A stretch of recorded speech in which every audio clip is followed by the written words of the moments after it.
চুল পড়া বন্ধ হয়, নতুন চুল গজায়, পাকা চুল আস্তে আস্তে কালো হয়ে যায় শুধুমাত্র এই তেলটা ব্যবহার করলে।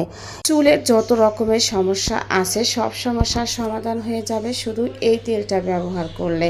তো কিভাবে সংরক্ষণ করা যাবে একদম কেমিক্যাল ছাড়া এই তেলটা, সেটাও আপনাদেরকে আমি দেখিয়ে দিব।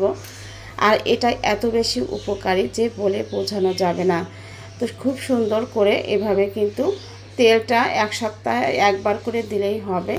আর সংরক্ষণ পদ্ধতি সহজ যেহেতু আমি দেখিয়ে দিব, তো আশা করি আমার সাথেই থাকবেন। তো আসসালামু আলাইকুম, সবাই কেমন আছেন? আশা করি ভালো আছেন। তো দেখতে পাচ্ছেন যে গ্রামে গেলেই কিন্তু আশেপাশে ফুল লতা পাতা কোনো কিছুরই অভাব নেই, যেহেতু আমি ঈদের পরে গ্রামে গিয়েছিলাম। তো বড় ভাবি আর আমি কিন্তু এই তেলটা বানিয়েছি।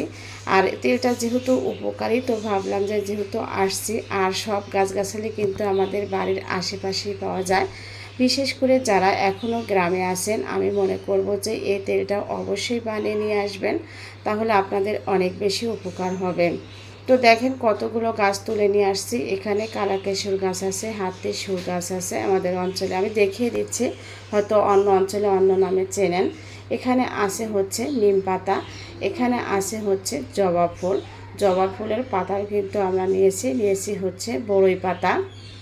এখানে আছে হচ্ছে পেয়ারা পাতা।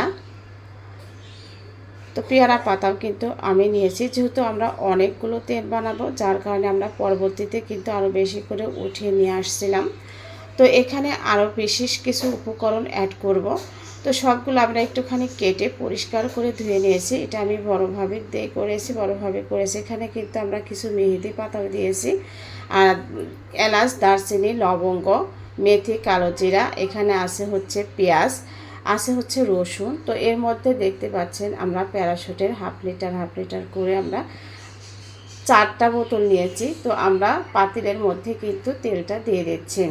আর এই তেলটা আমার বড় ভাইয়ের মেয়ে দিচ্ছে।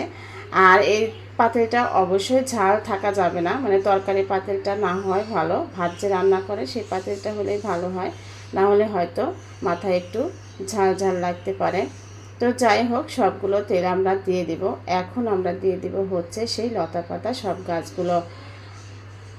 তো সবগুলো দিয়ে দিব, দিয়ে এটা কিন্তু খুবই অল্প তাপে আস্তে আস্তে জাল করতে হবে। হিটটা খুব বেশি বাড়িয়ে দিলে পুড়ে যাবে, তেলের যে উপকারিতা সেটাও কিন্তু নষ্ট হয়ে যাবে। তো এখানে যে মেথি, তারপরে হচ্ছে আপনার রসুন, লবঙ্গ, দারচিনি সব কিছুই আমরা দিয়ে দিলাম হচ্ছে 4-5টার মতো কাঁচা পেঁয়াজটা আমরা কুচি করে দিয়েছি।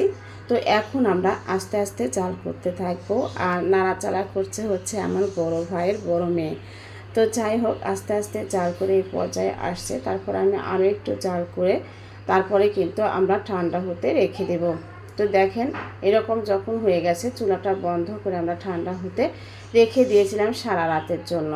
তারপরে কিন্তু আমি এটা ছাঁকনা দিয়ে ছেঁকে তেলটা আলাদা করে নিয়েছি। দেখেন, তো যেহেতু আমি ভিডিওর স্ট্যান্ড নিয়ে যাইনি, যার কারণে এক হাতে ভিডিওটা করেছি। তো যাই হোক, তেলটা কিন্তু আমাদের একদম রেডি হয়ে গেছে।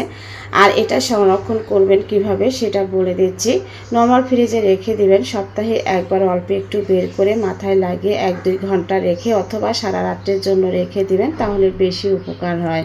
যেহেতু কেমিক্যাল মুক্ত, এটা কিন্তু বাইরে রাখলে নষ্ট হয়ে যাবে, গন্ধ হয়ে যাবে, যার কারণে নরমাল ফ্রিজে রাখবেন। তারপরে সপ্তাহে একবার বের করে মাথায় দিবেন।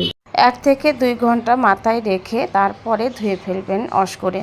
কারণ এটা কিন্তু আপনি যদি সারা রাত্রের জন্য রেখে দেন সেটাতে আরও বেশি উপকার হবে। তো এইতে দেখেন আমাদের কেশবতী সব কন্যারা সবগুলোই আমি দেখিয়ে দিলাম। শেয়ার করে রেখে দিবেন আর অন্যকে দেখার সুযোগ করে দিবেন। আর তেলটা অবশ্যই বানাবেন আর আমাকে কমেন্ট করে জানাবেন আপনাদের উপকার হয়েছে কিনা। তো আল্লাহ হাফেজ, দেখা হবে নতুন কোনো ভিডিওতে। ধন্যবাদ সবাইকে।